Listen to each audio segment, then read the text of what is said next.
persoalan di benak orang ramai. Rasanya sudah tunggak, bakal tinggal kenangan. Sebagai masalah sosial di balik.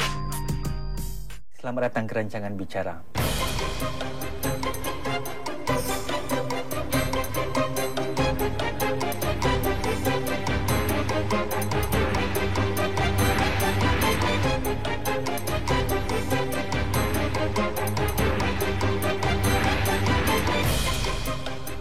Tamu bicara malam ini seorang pelawak tempatan yang pernah memenangi anugerah lawak dalam dan luar negara. Husin Sa'ban seorang seniman serba boleh. Selain melawak, juga boleh berlakon, menyanyi dan menulis skrip. Sejak menjadi juara pertandingan lawak peringkat kelab masyarakat pada tahun 87, Husin Sa'ban terus aktif sebagai pelakon komedi di pentas dan juga di TV. Pelakon komedi terbaik Husin Sa'ban. Sehingga dinobatkan sebagai pelakon komedi terbaik Pesta Perdana tahun 98.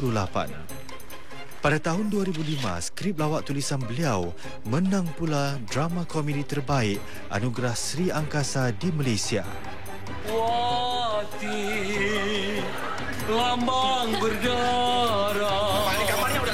Dan tahukah anda, beliau sebenarnya pernah menjadi juara peraduan menyanyi sebelum bergelar pelawak. Malah pernah menang lagu pop Melayu tempatan terbaik kampus pada tahun 98. Namun lebih penting lagi, Husin Sa'ban mungkin layak diberi status sebagai penggerak dunia lawak tempatan kerana memimpin penubuhan beberapa kumpulan lawak bagi memeriahkan lagi dunia lawak Singapura. Kini, Husin Sa'ban menyebarkan minda lawak beliau ke Malaysia pula selaku konsultan kreatif bagi siri lawak seperti Raja Lawak, Karut Komedia serta pelbagai drama dan juga telemovie. Dalam wawancara ini, Husin Sa'ban berkongsi pandangan terus terang beliau tentang status dunia lawak Singapura dan Malaysia. Serta apakah antara cerita belakang tabir dunia komedi Singapura. Husin Sa'ban, selamat datang ke rancangan Bicara. Terima kasih. Baik, malam ni ya kita akan bersimbang ya tentang dunia lawak kontemporari di Singapura ya. Apa jawapan anda ya kalau saya katakan bahawa dunia lawak di Singapura ini sudah nazak lah? Mungkin sudah mati. Apa jawapan anda? Gini, perkataan nazak tu bila saya dengar saya pun rasa macam saya pun dah nak nazak. Berat sangat pada saya perkataan nazak tu. Sebenarnya gini, zaman kegemilangan lawak di Singapura ni saya rasa dah merundum. Dah makin nak tamat dan nak habis. Jadi kita kalau tak buat sesuatu, barulah sampai ke peringkat nazak. Pasal nazak tu saya rasa dah dekat-dekat nak kebumikan, tapi masih lagi bernafas. Cuma dah nak jatuh lah sekarang. Jadi kalau anda katakan ya, 1 kurang baik 10 terbaik ya, di peringkat mana dunia lawak kita sekarang ni? 3, 4? Lebih kurang itu. 3, 4. Kenapa? Bila saya berjumpa dengan masyarakat cakap, dah tak ada komedi program, dah tak ada inilah, dah tak ada gitu gini. Jadi di situ kita nampak benda ni dah kurang, benda ni dah tak ada, dah makin nak pupus gitu. Baik, kita juga menyaksikan ya bahawa hakikatnya bukan saja ya hanya penyanyi dan kemudiannya pelakon dari Singapura ya yang sudah berangkat ke utara ke Malaysia. Nampaknya sekarang ini pelawak Singapura juga sudah berangkat ke utara, ke Malaysia maksud saya ya. Dan anda merupakan pelopor ya pelawak Singapura yang nampaknya sudah bergiat aktif di Malaysia. Tugas saya tu sebagai pencari lawak, mengawal menerbitkan cerita lawak, rancangan lawak yang baik. Jadi dan masih dalam dunia lawak ya, tapi dan saya juga diberi peluang untuk carikan bintang-bintang lawak dari Singapura ni untuk bersinar dekat Malaysia lah contohnya. Yang kita nampak sekarang bila saya dah berada di Malaysia ni, salah satu Suami Yusof. Suami Yusof sudah mulai dikenal. Walaupun dekat Singapura kita lihat dia dapat Asian Award lah gitu gini, tapi dekat Malaysia orang belum kenal dia sangat. Tapi setelah dia masuk dalam Raja Lawak Mega, dia masuk Super Spontan, dia jalan ke mana-mana, orang sudah mulai kenal, boleh terima dia. Anda yang bawa beliau ke sana ya? Saya yang tawarkan dia untuk terlibat dalam Raja Lawak Mega, dan terus tu dia dapat banyak tawaran lah. Siapa lagi yang dalam pandangan anda ya yang mungkin boleh juga dibawa ke Malaysia dan mereka boleh berkembang? Okey, kalau kita tengok bakat-bakat yang ada dekat Singapura ni ramai. Kalau bakat lawak ramai. Tapi sekarang kalau kita pandang pada sekarang, market lebih suka dengan orang-orang yang muda. Selain daripada boleh ada bakat melawak, orang yang muda, yang tampan dan sebagainya. Orang lebih senang orang yang berkeadaan gitu. Jadi kalau kat Singapura ni, kalau kita tengok era-era saya semua dah lepas maghrib lah. Yang muda-muda ada. Tapi persiapan diorang tak cukup. Persiapan diorang untuk nak pergi berjuang, untuk nak diketengahkan, belum cukup lagi pada saya. Nasihat saya. Kalau dekat Singapura ni, diorang nak menjadi bintang lawak, keluar dari Singapura atau menjelas seperti Aaron Aziz dan sebagainya dalam bidang lakonan, diorang kena buat persiapan lah. Jadi berdasarkan ukur tara yang anda nyatakan tadi ya, nampaknya kita pandang kiri, kita pandang kanan, tak ada bakat sedemikian di Singapura ini. Pada saya belum lagi. Kalau ada pun saya pernah nampak. Saya pernah nampak contohnya, saya bagi contoh. Kita buat Maharaja Lawak Mega. Itu adalah kata orang tu gelanggang yang baik untuk kita menjadi bintang selain dapat hadiah yang lumayan. Tapi saya cuba dapatkan beberapa budak-budak orang yang berbakat kat Singapura, ada semua terikat dengan tugas, ada terikat dengan teater masing-masing. Ada.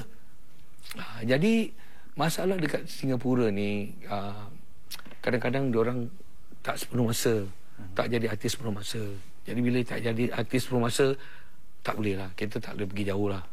Kalau saya katakan ya bahawa pelawak di Singapura selepas era komedi Jalan Ampas ya, kini tak boleh hidup lah, tak boleh cari makan ya, apa jawapan anda? Oh, saya setuju. Kenapa? Kerana salah satu sebab kita punya, kalau cakap TV lah, kita memang tak ada filem lagi sekarang. TV kita cuma ada satu stesen. Sedangkan kita tak boleh salahkan TV stesen kita yang semua dekat situ. Berita, hiburan, drama, segala-galanya kat situ. Sedangkan dekat negara-negara lain, kalau macam sekarang dekat tempat saya tu, komedi satu stesen tu komedi saja 24 jam. Jadi senanglah pelawak-pelawak nak bikin banyak program dalam situ. Tapi dekat kita ni stesen kita satu dan tersekat. Jadi bila tersekat dengan terkawal dengan program-program tertentu, jadi kita nak bergantung untuk cari makan. Kalau sebulan 2-3 bulan baru dapat satu program kita terlibat dalam TV station kita, macam nak makan dengan duit tu? Jadi ini soal pasaran ya, bukan pasal TV station atau sebagainya ya. Soal pasaran. Masalah ya? Kita kena faham. Dan untuk saya kalau kita nak jadi pelawak, kita cakap pasal pelawak ni sepenuh masa, memang tak boleh lah kalau kita nak bergantung pada duit tu untuk kita nak kita ada keluarga, nak gantung keluarga kita. Tapi kalau kita bekerja sepenuh masa, kita pula tak boleh banyak terlibat kita dekat dalam TV. Kena program yang series, kita dah tak boleh terlibat. Pasal apa? Kalau kita terlibat program series, akan terjejas kita punya cari makan, kita punya berdonasi. Jadi itu masalah besar. Masalah besar keadaan kita dekat Singapura ni. Dia sebenarnya gini. Sebenarnya kalau betul-betul kita dalam Singapura ni, kalau kita nak terlibat penuh dalam bidang seni, kita kena cari makan kerja sendiri. Paling kurang kata orang tu mudah sekali kita buat teksi. Bila kita kerja sendiri, bila masa kita dapat tawaran daripada mana-mana lah hiburan, bukan saja cakap kat TV lah, radio ataupun show dekat mana-mana luar, kita boleh terlibat pasal kita kerja sendiri. Dan tak mengganggu. Maksud saya, lepas kita buat dalam penglibatan kita dalam projek-projek tu, kita boleh balik pada tugas kita. Kalau kerja dekat syarikat, Assalamualaikum lah.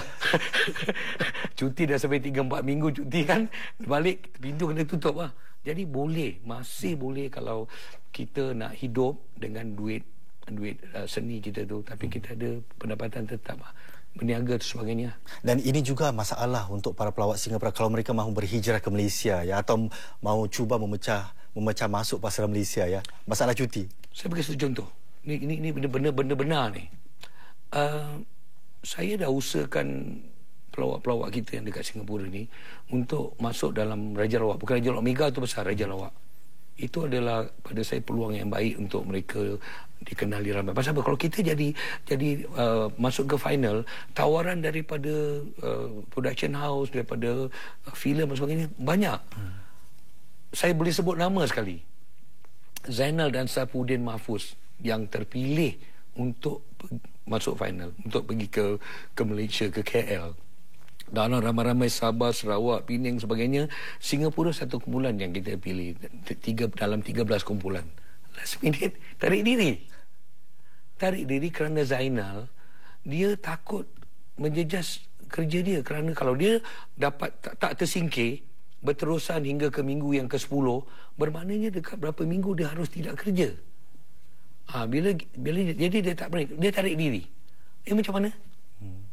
Macam mana? Saya pun jadi takut nak cuba bawa lagi kita punya bintang kita yang kita nak kasih bersinar. Takut dia orang tak boleh komit lah, tak boleh terlibat bagi masa dia orang.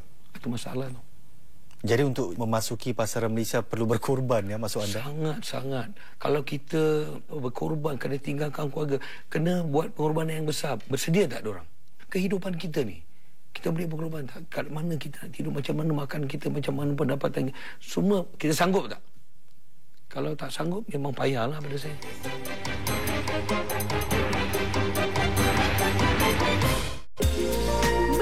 Dari rumah dengan produk-produk JML setiap Jumaat dari 2 petang hingga 3 petang dan Sabtu dari 11 pagi hingga 1 tengah hari.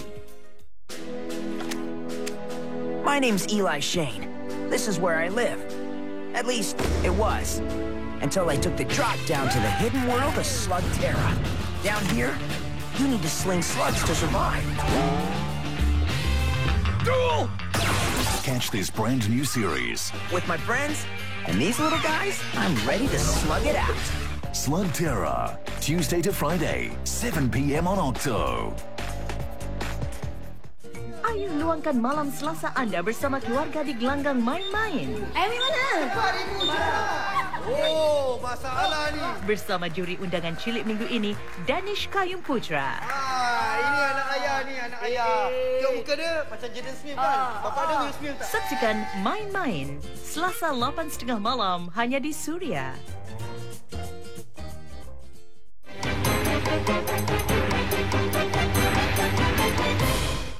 Baik, bercakap sebagai seorang pemain dalam dunia lawak Malaysia sekarang ini ya, ingin saya tanyakan ya, berapa gaji seorang pelawak di Malaysia sekarang ini? Okey. Bila cakap pasal ini, saya nak jelaskan sedikit keadaan lawak. Kalau kita tengok zaman Badul lah, setelah lama-lama sangat lah ya, zaman Badul. Zaman Badul waktu dia menang pertandingan lawak, Jamil Ali Sadat semua baru berapa ribu saja. Sekarang ni, Maharaja Mega ni, kalau siapa menang 1,5 juta. Bermakna kalau kita menang, cakaplah tak mau solo lah, cakap kita 2 orang ni kita jadi champion Maharaja Mega katakan contohnya, 1,5 juta, satu orang 250,000 atas angin ya. Dah boleh cukup 1 tahun makan.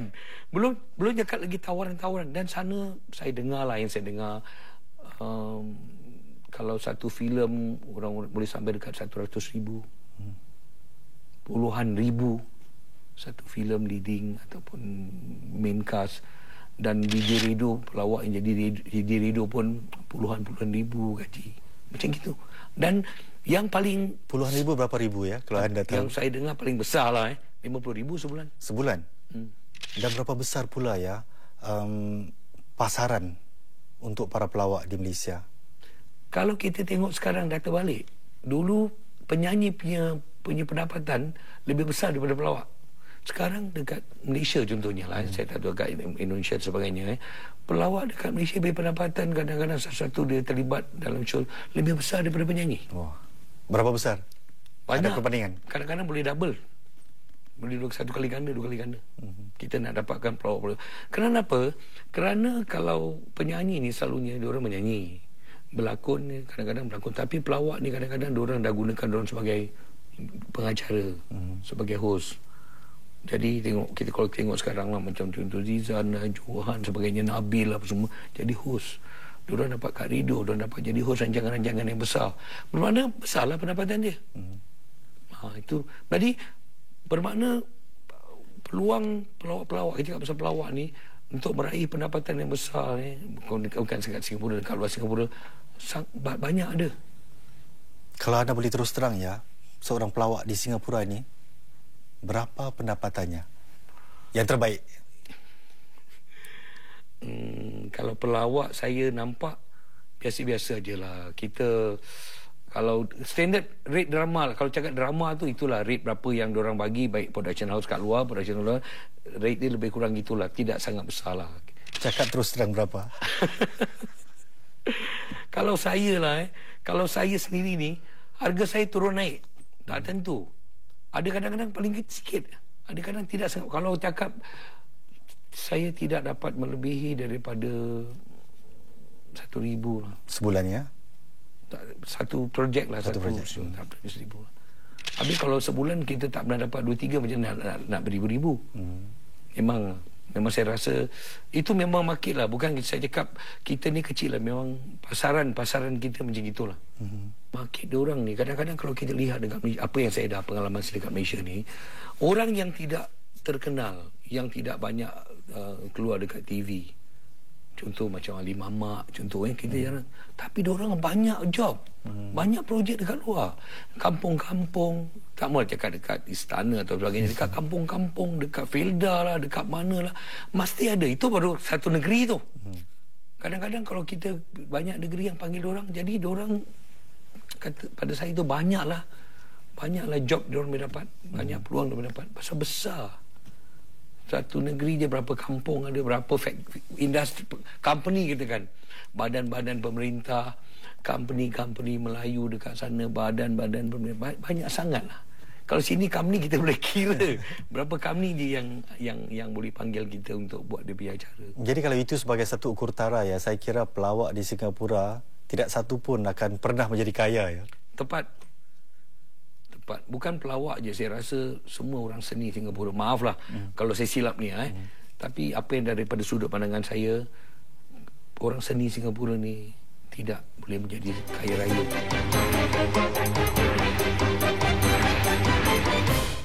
Selepas kejayaan wisata di negara Turki, mari bersama kami ke India pula Disember ini.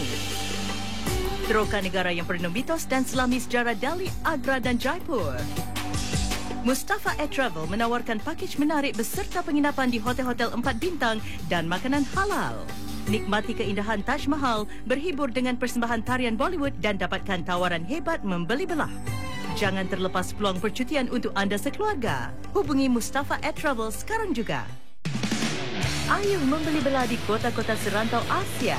Yeay, Anis dah sampai dekat Suvarnabhumi Bangkok International Airport bersama blogger Hanis untuk meneroka fashion terkini pada harga yang berpatutan. Youngster dekat sini sangat eksperimental dan sangat up to date dengan fashion trend.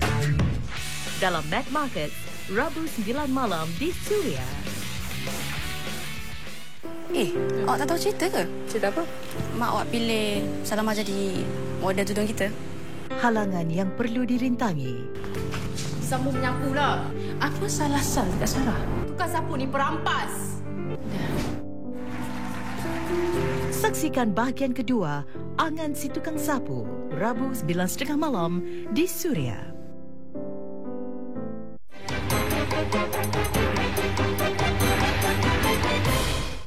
Saya pilih lokasi ini ya sebagai lokasi wawancara sebab anda seorang yang hidup di pentas ya. Benar. Kalau taruh saja anda di pentas ya, anda hidup semacam lah. Menurun.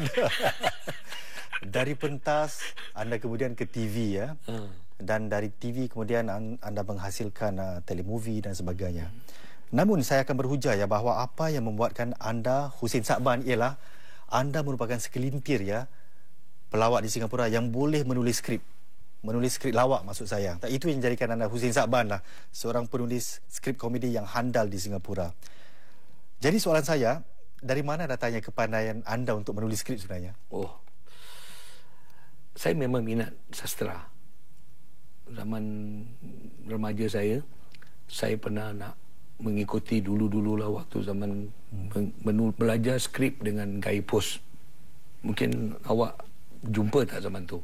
Belajar menulis skrip Guy Post. Dia orang post kat rumah kita, cari payahlah.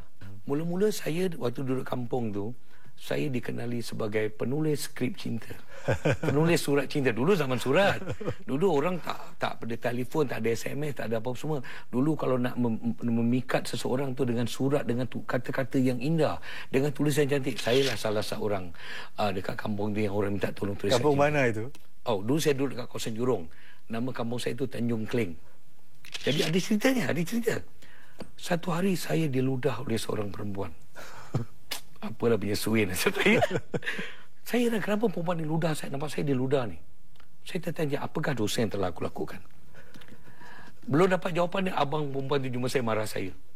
Cakap, engkau kenapa hantar surat ke adik aku? Engkau lagi sekolah kan, gini. Aku bilang, abang kau ni baru kau tahu. Umur anda berapa ketika itu? Belasan tahun lah, saya ingat dalam 14 ke 13, belasan tahun lah. Oh dah, itu dia dah jadi penulis surat cinta yang terhebat.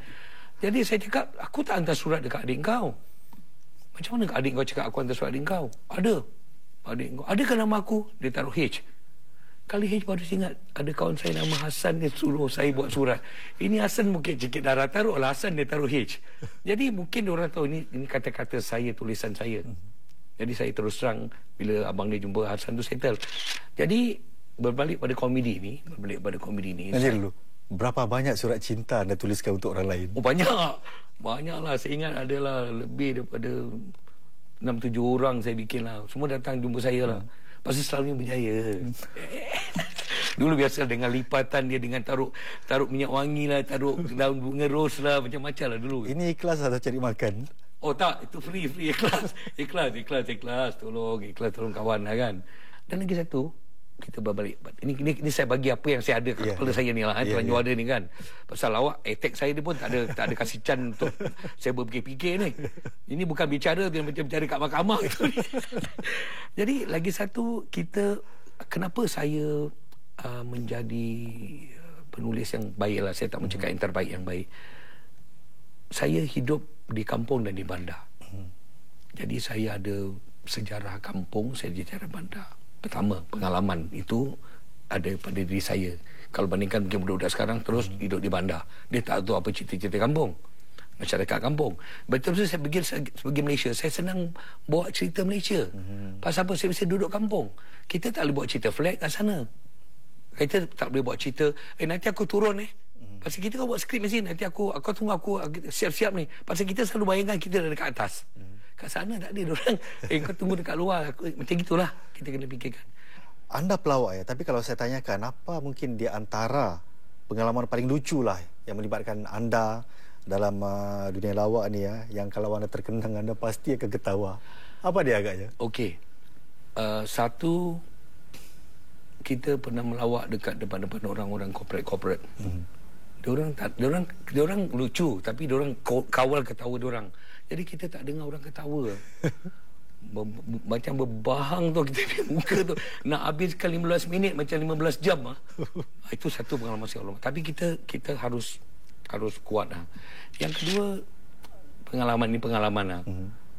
Kita nak melawak ni, nak buat orang ketawa. Tapi setiap kali kita nak buat persembahan, adakah kita dalam keadaan yang gembira? Tidak.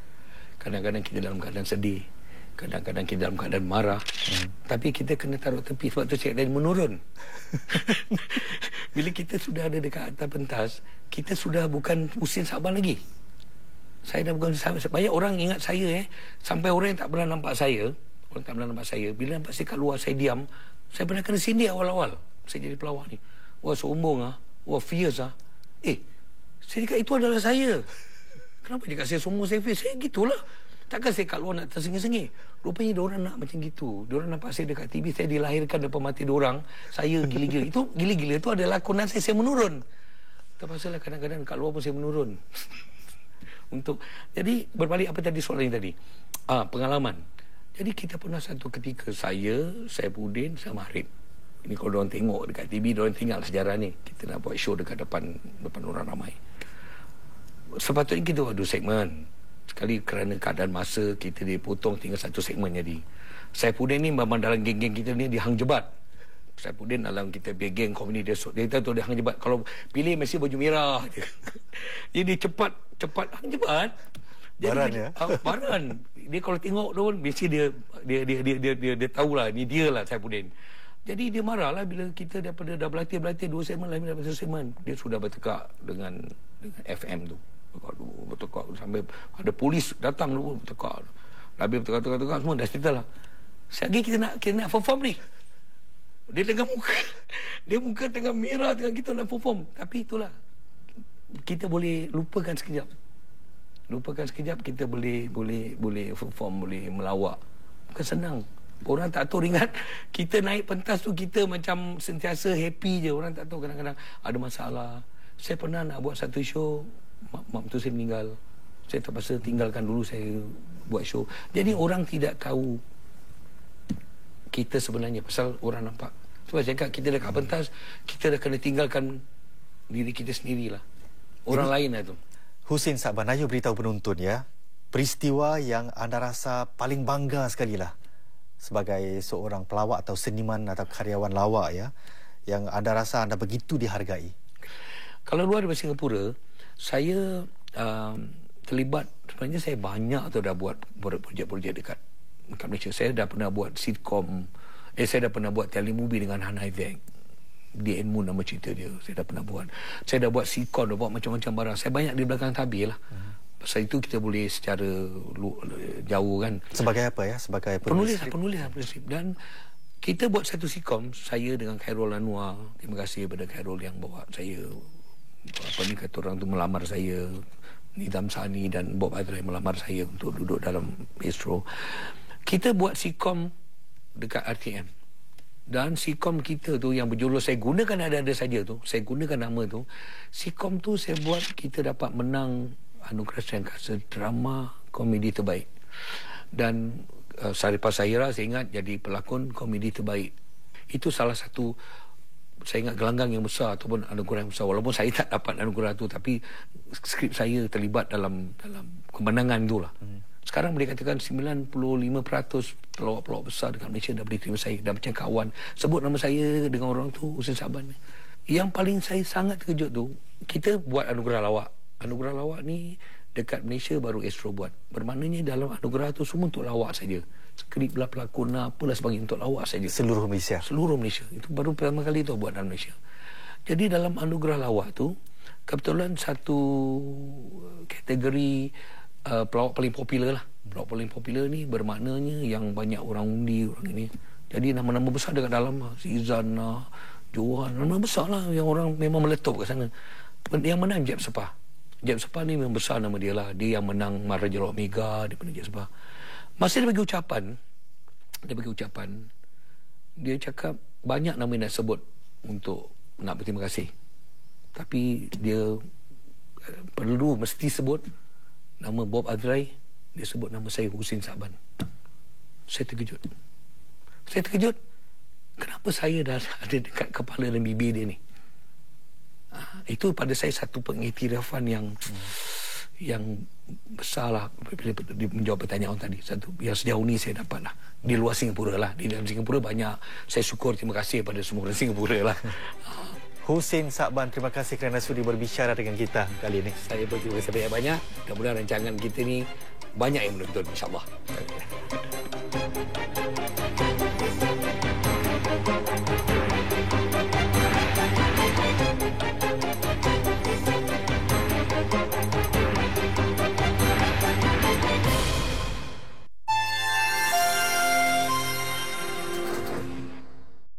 Saksikan rancangannya lagi di toggle.sg dan sinmsn.com.